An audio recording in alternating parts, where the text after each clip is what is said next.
Et c'est vrai que les gens ne comprennent pas comment un imam comme moi, un homme de religion comme on dit en français, puisse rigoler tout le temps, avoir le sourire, etc.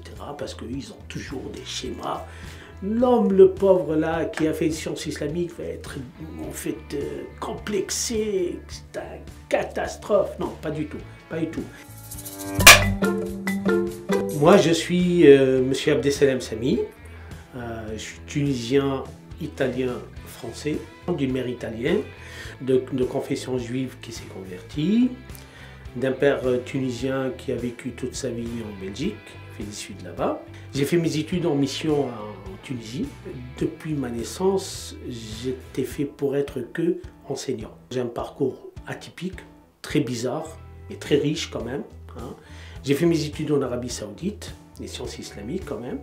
Après j'ai enseigné les sciences islamiques en arabe et en français depuis maintenant, ça va faire 27 ans.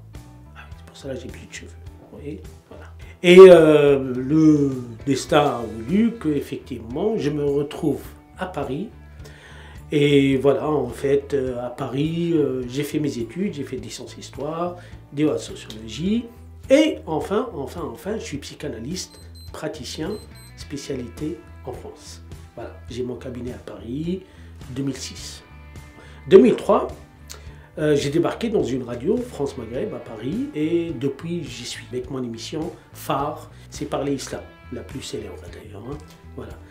Et c'est vrai que les gens ne comprennent pas comment un imam comme moi, un homme de religion comme on dit en français, puisse rigoler tout le temps, avoir le sourire, etc. Parce qu'ils ont toujours des schémas. L'homme, le pauvre là, qui a fait des sciences islamiques, va être en fait complexé, c'est une catastrophe. Non, pas du tout, pas du tout. Parce que plus on apprend la religion, plus on est ouvert, on est bien, on est tranquille avec nous-mêmes. Moins on apprend, plus on devient intégriste. C'est comme ça, c'est la règle, il n'y a pas d'autre chose. Donc j'ai fait du journalisme, je suis un homme de médias, psychanalyste, et enfin j'ai créé ma propre radio, RTE. La radio des Tunisiens à l'étranger. Pourquoi? Parce que je me suis rendu compte qu'il y a du potentiel chez les Tunisiens, c'est énorme. On est plus qu'1 million et plus en France, c'est énorme. Le potentiel, il est magnifique. Ah, cinéma, c'est magnifique, j'adore tout ce qui est film. Aznavour. Aznavour, c'est mon enfance.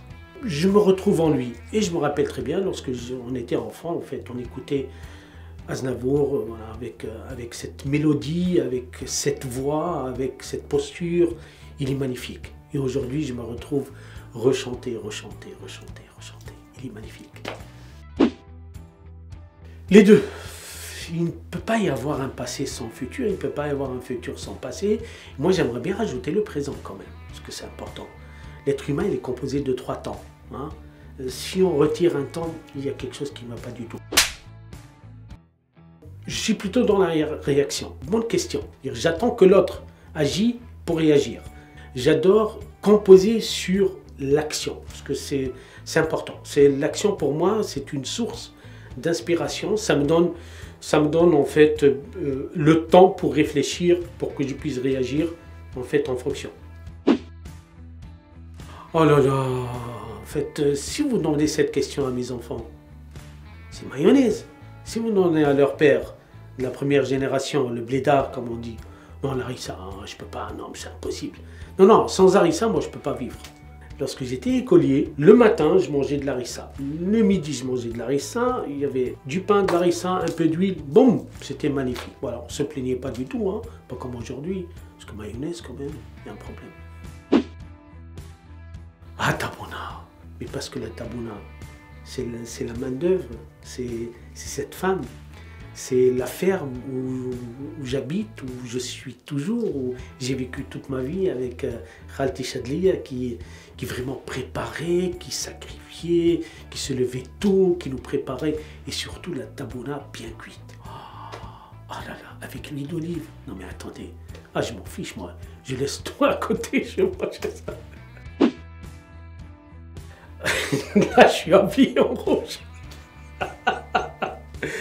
Je préfère le bleu quand même. Lorsque le ciel est bleu, c'est la vie, c'est l'espoir, c'est l'ouverture. Le bleu, ça repose, oui. Bah, bien que je préfère le vert quand même. Franchement, je suis comme un poisson dans l'eau. Mais c'est un poisson qui peut vivre aussi dans le lac. Donc il n'y a pas de problème. Bled des pays, pareil, pour moi, je m'adapte, il n'y a aucun problème. Voilà, en fait, moi je crois que le lieu n'est pas très intéressant pour se développer, pour être quelqu'un de bien, pour quelqu'un qui veut vraiment avancer. Ça va, voilà, je m'adapte, il n'y a pas de problème. Alors, couscous. Spaghetti, fruits de mer, c'est ma mère qui est italienne. Donc, surtout le couscous bléda. Hein. Parce que c'est pas le couscous industriel. Non, non, ça je mange pas du tout. Voilà, surtout piquant. Ah, j'adore ça. Gad Elmaleh, c'est mon ami. Tout d'abord, en fait, voilà, je le salue au passage. Voilà, j'étais très heureux en fait d'aller dans la loge, ils me l'ont présenté, etc.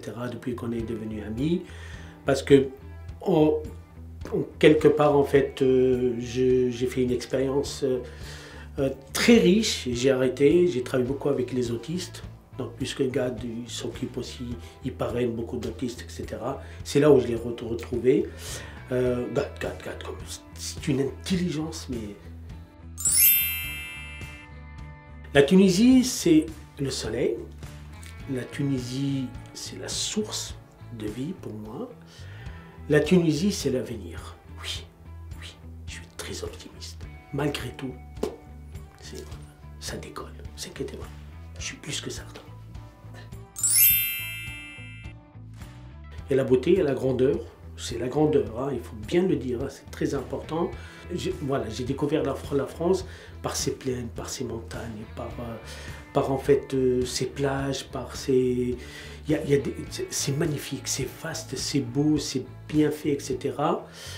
La seule chose que je reproche, c'est soyez plus ouverts sur le monde extérieur. Vous allez voir, vous allez gagner. Waouh, moi je suis quelqu'un qui vit ici et ailleurs. Voilà, lorsque je suis ici, bah, je suis ici, mais je suis ailleurs aussi. Lorsque je suis ailleurs, je suis ici. Oui, bah, ça va, le cerveau humain, il est capable vraiment de traverser en fait le temps et d'aller vers ailleurs et vers ici, bien que on sait très bien en PNL, moi qui a fait aussi de la PNL, ici et maintenant c'est très important, mais attention, ailleurs c'est un autre monde à découvrir, allez-y. Je ne sais pas si cette idée elle est farfelue, elle est un peu utopique, mais c'est pas grave. Qu'est-ce que vous en pensez? On va ramener tout le peuple français en Tunisie, tout le peuple tunisien en France, et on va voir. Sinon, on va les faire rencontrer un jour dans un pays neutre, vous allez voir le brassage. Vous allez toutes les frontières, en fait, psychologiques, du complexe, oui, lui, c'est gay, oui, je sais pas quoi. Vous allez voir, tac, ça va tomber. Ah oui, c'est très très important. Merci beaucoup, merci pour cette invitation. D'abord, le mot de la fin, je vous aime tous. Merci beaucoup.